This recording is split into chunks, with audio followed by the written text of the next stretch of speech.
The Blue Beetle first appeared by Fox Comics in August 1939 issue of Mystery Men Comics with art by Charles Nicholas Wojciechowski as Charles Nicholas, though the Grand Comics database tentatively credits Will Eisner as the scripter.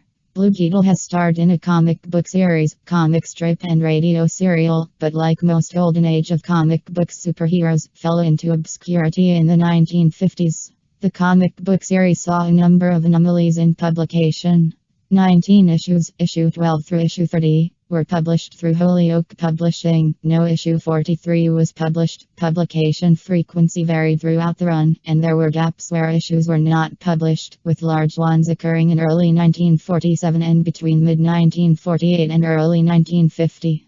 In the mid-1950s, Fox Comics went out of business and sold Blue Beetle's rights to Charlton Comics. Charlton published a few sporadic adventures of the Golden Age character before revamping the hero in 1964. Charlton tried 3 times to use the character to carry a self-titled series. 2 of the attempts retained the numbering of the previous title, and were eventually replaced with new titles that carried on the numbering. The new series was short-lived.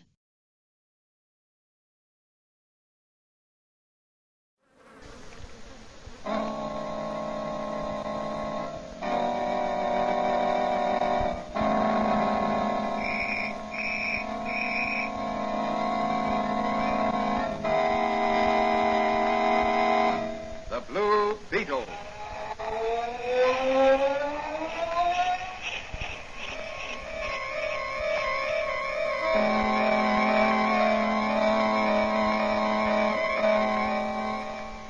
Sweeping down upon the underworld to smash gangland comes the friend of the unfortunate, enemy of criminals. A mysterious, all-powerful character, a problem to the police, but a true state of the law. In reality, Dan Garrett, a rookie patrolman, loved by everyone but suspected by none of being the Blue Beetle. As the Blue Beetle, he hides behind a strange mask and a suit of impenetrable blue chain armor, flexible as silk but stronger than steel.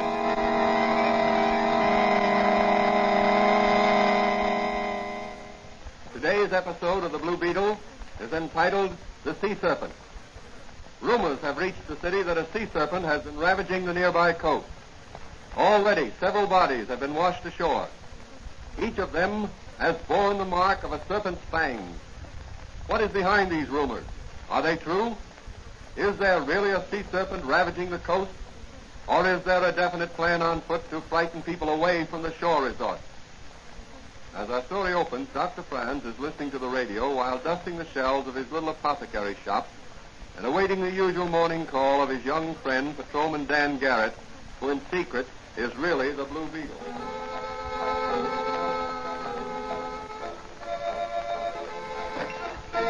Morning, Doc. Oh, hello, Danny. Hey, what's that, a radio? Don't tell me you're going to modernize this quaint little shop of yours. No, it's not that bad. I just thought I'd like to have a little music once in a while. The customers also like to get the baseball scores and the news. Fine. What are you and Mike Manigan doing these days? Any special assignment? No, it's been a little quiet since we chased those racketeers out of Chinatown. What do you think about this sea serpent scare? I don't really know what to think. Are there such things as sea serpents, Doc? Well, the term sea serpent has been associated with huge dragon-like creatures we read about. But as a matter of fact, a serpent can be any size. According to reports, the bodies of these bathers who were bitten showed signs of having been poisoned. That's strange. We interrupt our regular program to bring you a special news bulletin. Breaker City. The body of another bather was brought ashore by lifeguards this afternoon. The bather, a man about 50, showed signs of distress while swimming about 300 feet offshore. His cries for help were immediately answered by lifeguards who rushed to his rescue. However, when brought to shore, he failed to respond to efforts at respiration and died on his way to the hospital. Doctors who examined the man reported finding marks upon the man's leg resembling snake bites. They contend that the man did not drown, but died from the effects of poison. Late news dispatches will be given over this station as received. We continue now with our regularly scheduled program. Very strange. Yes, in fact, I'd say the whole thing looks very fishy to me. if you'll excuse the pun. Well, what are you going to do about it? Well, our territory doesn't extend beyond the city limits. But I'm going to ask the commissioner to let Officer Manigan and me take a run down to Breaker City and see what we can uncover. That's a good idea, Danny. The sea air will do you good. If I go, I'll drop in the seal when I get back. Are you wearing the poison detector ring I gave you, Danny? Wouldn't be without it. You may find it useful on this case. Remember, the stone turns from green to yellow in the presence of poison. I know. Well, so long, Doc. If I catch a sea serpent, I'll stuff him and bring him back to you.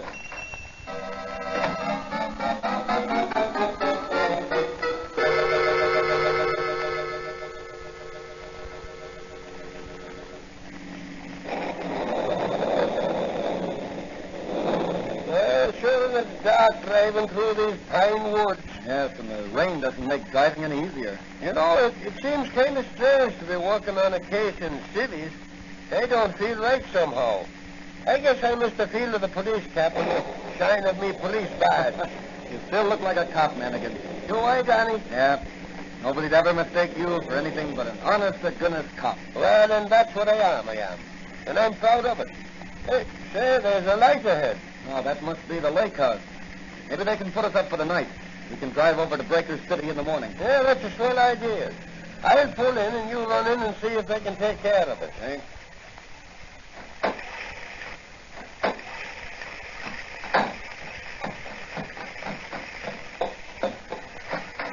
Good evening. Kind of wet outside, isn't it? Yes. Well, weather's the duck. Traveling far? My friend and I are on our way to Breaker City. We saw your lights and decided to stop off for the night. Are you the clerk? I'm the owner. Own several hotels around the lake here. Oh, I beg your pardon. Got any accommodations? Sorry, but we're all filled up. Business must be good. Or has the rain forced the tourists inside? Yeah, it isn't the rain. We're having the best season we ever had. Is that so? I thought the summer resorts were complaining about poor business. Not here at Pine Manor Lake. Well, I guess we'll have to keep going. It isn't far to Breaker City. You'll find plenty of accommodation there. Well, if you're filled up, they'll be too. I hardly think so. They're not doing so well this season. This sea serpent scare seems to be keeping people away from the seashore. But one man's misfortune is another man's gain. We seem to be getting the business that usually goes to the seashore. Is that so? Well, that's very interesting. Good night. I'm more anxious than ever to get to Breaker City.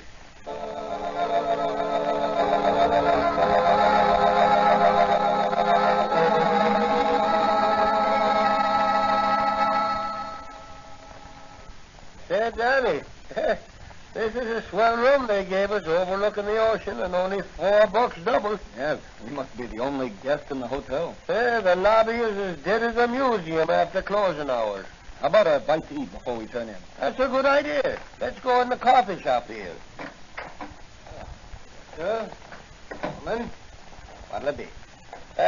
Some Java, a piece of apple pie a la mode, and a slice of cheese. Okay. Yours, mister? Well, my friend here is dieting, but I'm hungry. Bring me a glass of hot milk and a toasted roll. For such a husky lad, you're a small eater, Danny. But what I eat makes muscle. Hey, look through that window out there on the boardwalk. Isn't that Joan Mason of the Chronicle? Yeah. And she's coming this way. And there's a man following her. Hey, Danny, come on. Take your hands off that girl. Dan Garrett. Beat it, Wayne. Care, I'll croak you. You and who else? Drop that gun. Oh, yeah? Well, how do you like this? After him, Danny. I can't run. He got me in the leg. Is it bad? No, just a flesh wound.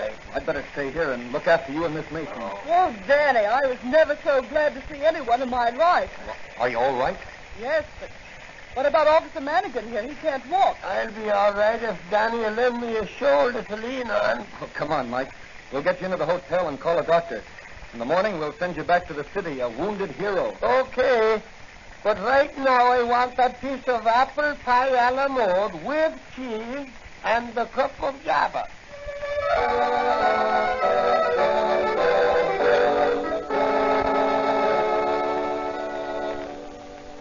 You Say, Joan, you talked with one of the lifeguards who's made several rescues? Yes, I told him I was investigating the sea serpent story for the Chronicle. What did he say? He said that in each case he'd seen, something that looked like a serpent's tail lash out of the water just before the victim cried for help. Well, have you found anyone else who claims to have seen the sea serpent? No, I haven't. That's strange. Yes, isn't it? Where did you pick up this man who was following you? In a restaurant on the boardwalk. He came in while I was eating and followed me when I left. Well, this sea serpent scare is either a practical joker's plan gone haywire, or it's a well-thought-out scheme to ruin the season for Breaker City. Doesn't look like a joke to me. Mr. Downs, the owner of this hotel, is ready to commit suicide. He's losing thousands of dollars every day. Well, you better get some sleep. I'll see you in the morning. What about Manigan? Oh, I'll put him on the train and ship him back to the city. The doc said his wound wasn't serious, but he won't be much help to us here. How about meeting me out on the pier? They're pulling in the nets at sunrise, and they may catch a sea serpent. I'll be there with some sauce for his tail.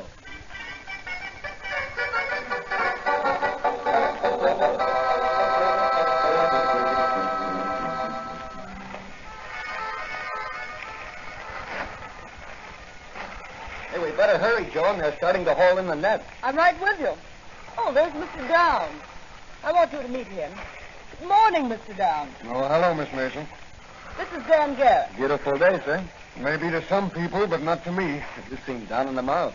You'd be down in the mouth if everything you'd strive for was gradually slipping away from you. I understand you're financially interested in Breaker City. I own the Sunset Hotel, for one thing. This sea serpent business is making it tough for you. Tough is not the word. I'm on a special assignment from the New York City Police Department investigating this case. Oh, are you? Well, I certainly hope you can clear up this mystery.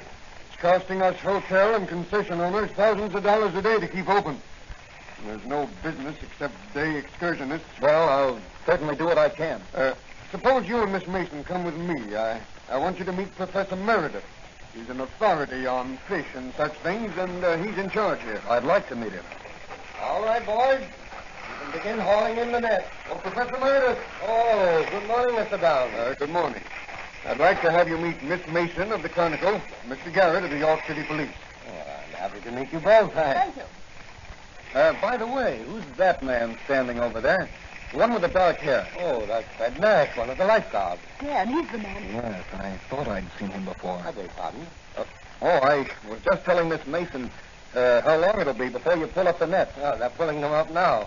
In just a moment, we'll discover if our haul contains the sea serpent. All right, men. Bring the net over the pier. And keep the sides up. We don't want to lose any faith. Okay. That's got it. Now roll a little bit. Well, that's quite a haul. Plenty of variety, Professor. Aren't those sharks there? Yes, small ones. There's several skates, weak fish, and camelback. There's one there that looks like a balloon. Oh, that's a blowfish. Well, there's a sea serpent. Only a near, Miss Mason. But a big one. Well, I guess we'll have to try again. What's the use, Meredith? You won't find anything. You might as well admit we're licked and close up. I'd give a lot to know just what's out there. Well, I'm going to find out if it's still there. Why, what are you going to do? I'm going to find out if these waters are safe to bathe in. Mr. Downs, you're not thinking... Yes, I am. I'm going into that water. If the sea serpent is there and wants human flesh, he can have mine. That's madness. What have I got to lose? I have no family. Everything I have is invested in this beach. If I can bathe here, so can everybody else. I'm going to get it over with. Stop him. He's gone crazy with water. Hey, you lifeguards, grab him. Oh, there he goes, right off the pier. I'm going after him. No, Dan. There go the lifeguards. They'll get him. Keep your eyes on them, everybody. I'm going in, too. No, Danny, no. Let go of me, Jones. I'm going out in that rowboat under the pier. Look, Mr. Downs is swimming away from the guards. He's a strong swimmer. Whatever made him do it? This thing has played on his mind for a long time. Look, one of the guards is calling for help. One of you men run for a doctor. And phone the lifeguard station for a full boat. Look, Mr. Downs has grabbed the lifeguard and Something's happened to Downs. he's let go of the lifeguard and it's sinking. Hurry, Daddy, to the boat. Oh, the serpent's got Mr. Downs. He's got him. I know it. I know it.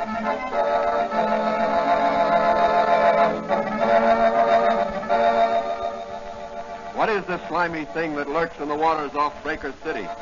Is it a sea serpent or a poisonous fish? Will Danny solve this mystery, or will the Blue Beetle have to go into action?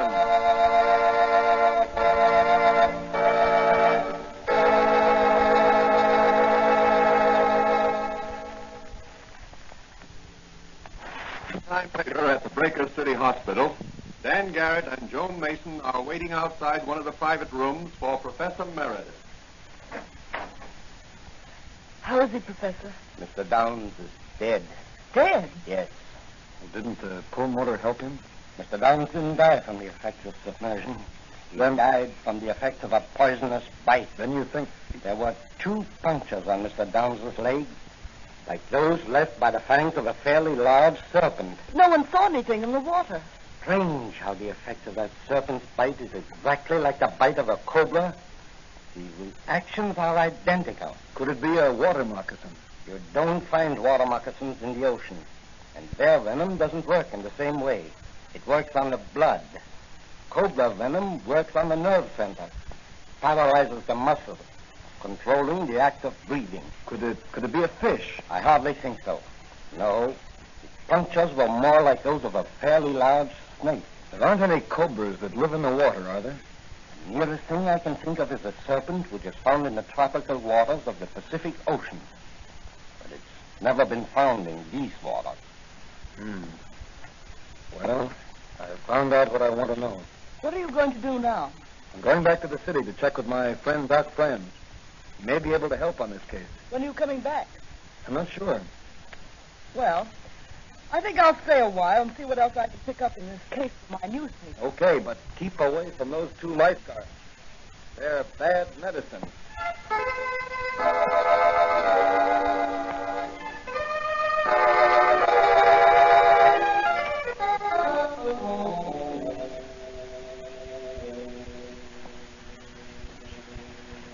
So you suspect the 2 lifeguards of being implicated in these deaths?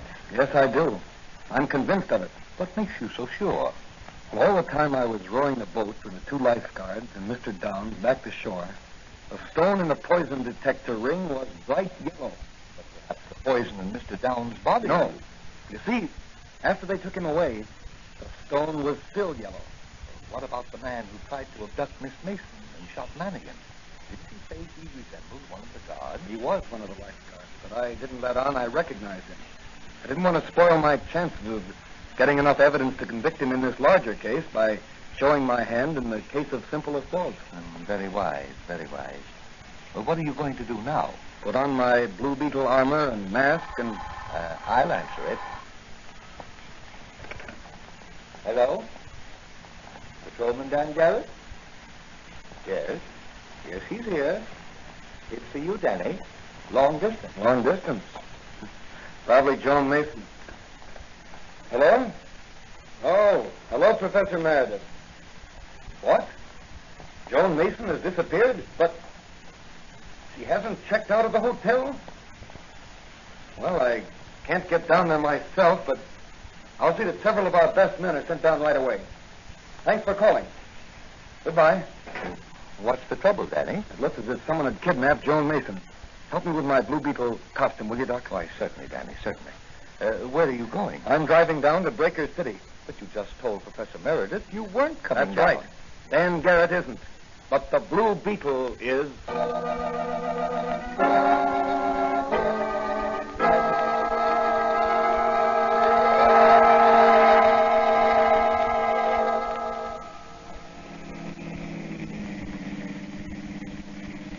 Certainly pleasanter driving down in the moonlight than it was in the rain. Oh, there's somebody walking ahead of me in the road. He's got a long stick and a flashlight. Probably been fishing by moonlight. Want a lift? Oh, thanks, mister. Gee, you're going to a masquerade in that costume? Yes, as the Blue Beetle. Say, I've heard of the Blue Beetle. You have, huh? What do people say about him? Well, they say he's a crusader against crime, and that he's invulnerable. Probably the truth. Gee, that's swell. Where are you going? Oh, I'm taking a ride in the moonlight. Were you going fishing in the moonlight? No, I'm going home. Oh. I thought that was a fishing rod you had there. No, that's for catching snakes. Here, you see the forked end on it? Oh, yes. Yes, I see it now. What do you do with the snakes? Sell them. Sell them? Mm-hmm. To whom? Oh, a couple of fellas back there in the woods. What do they do with them? Eat them? Eat them? Oh, folks don't eat rattlesnakes. You mean to say you catch rattlesnakes alive and sell them? Sure. Dead rattlers ain't no good to them fellas. Say, if I gave you $1, do you think you could lead me to the place where these fellows you mentioned live? Well, sure I can. But you don't have to pay me $1, mister. I'll take you there for nothing. Okay, son. But you'll get the $1 just the same. I'll turn around at the next crossroads. We'll pay a moonlight visit to your rattlesnake buyers.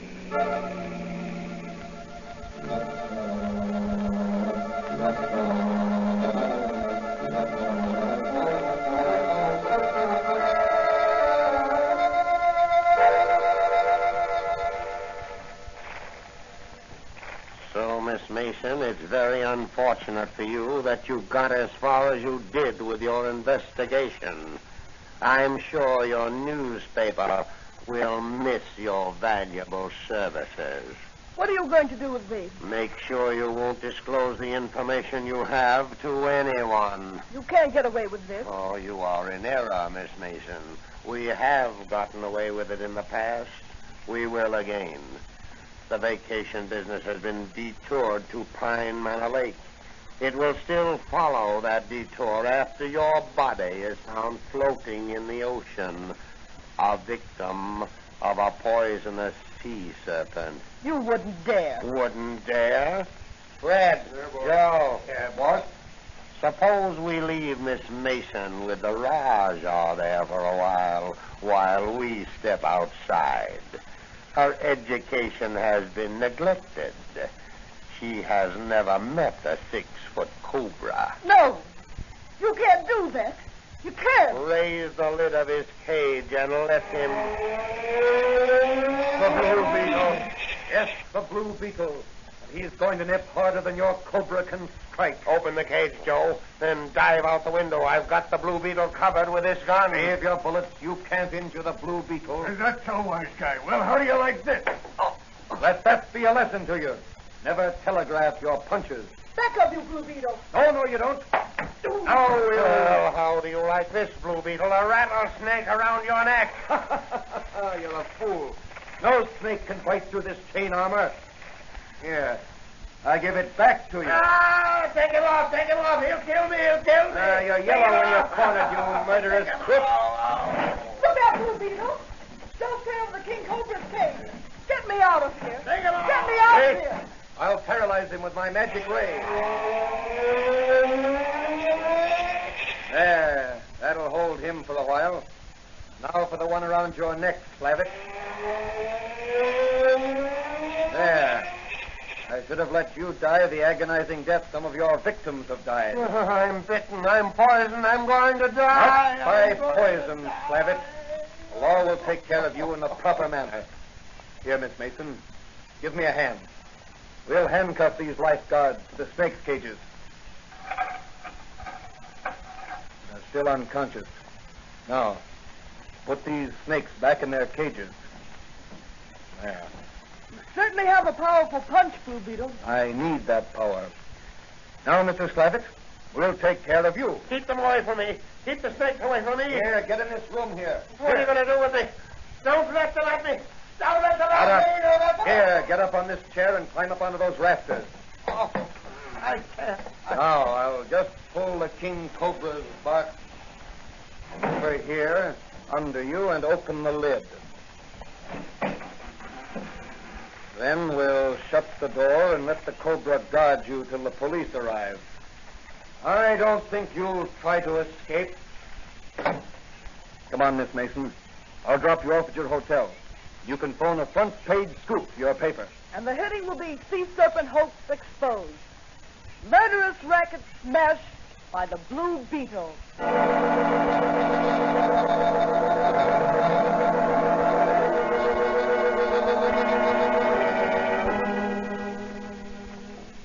Danny, how did the lifeguards operate?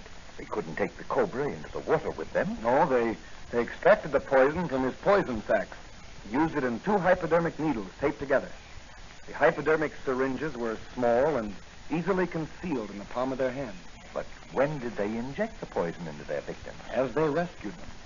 If some poor devil was taken with a cramp and called for help, the lifeguards would swim off or row out to him. Then when they got to him, they'd put their twin needles in him and give him a shot of poison. Those points made a double incision. Then they'd bring him into shore to die a painful death from cobra venom. Well, what were the rattlesnakes used for? To feed the cobras. Professor Meredith told me that. Oh, I see. Well, how do you account for the stories of people actually seeing the sea serpent? Oh, they let their imaginations run riot after the lifeguards started the serpent story. I see. And you got your first clue from the poison detector ring I gave you? Yes, Doc. It was your gift to me that really saved the businessmen of Breaker City from ruination. Well, you did a good job, Danny. Yes, but I'm glad it's over. I never liked snakes. And I'll fight them whether they crawl on their bellies or walk on 2 feet.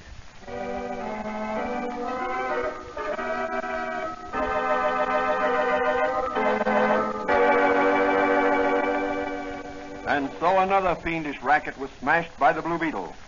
What will Dan Garrett's next assignment be? Where will the Blue Beetle strike next in his crusade against the underworld?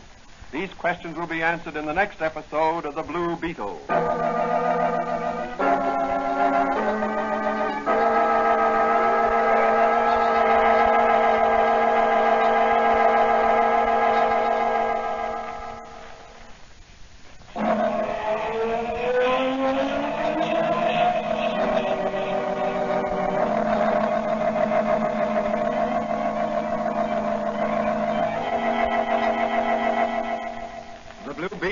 Copyrighted Fox feature appearing in Mystery Men Comics magazine on sale at your newsstand.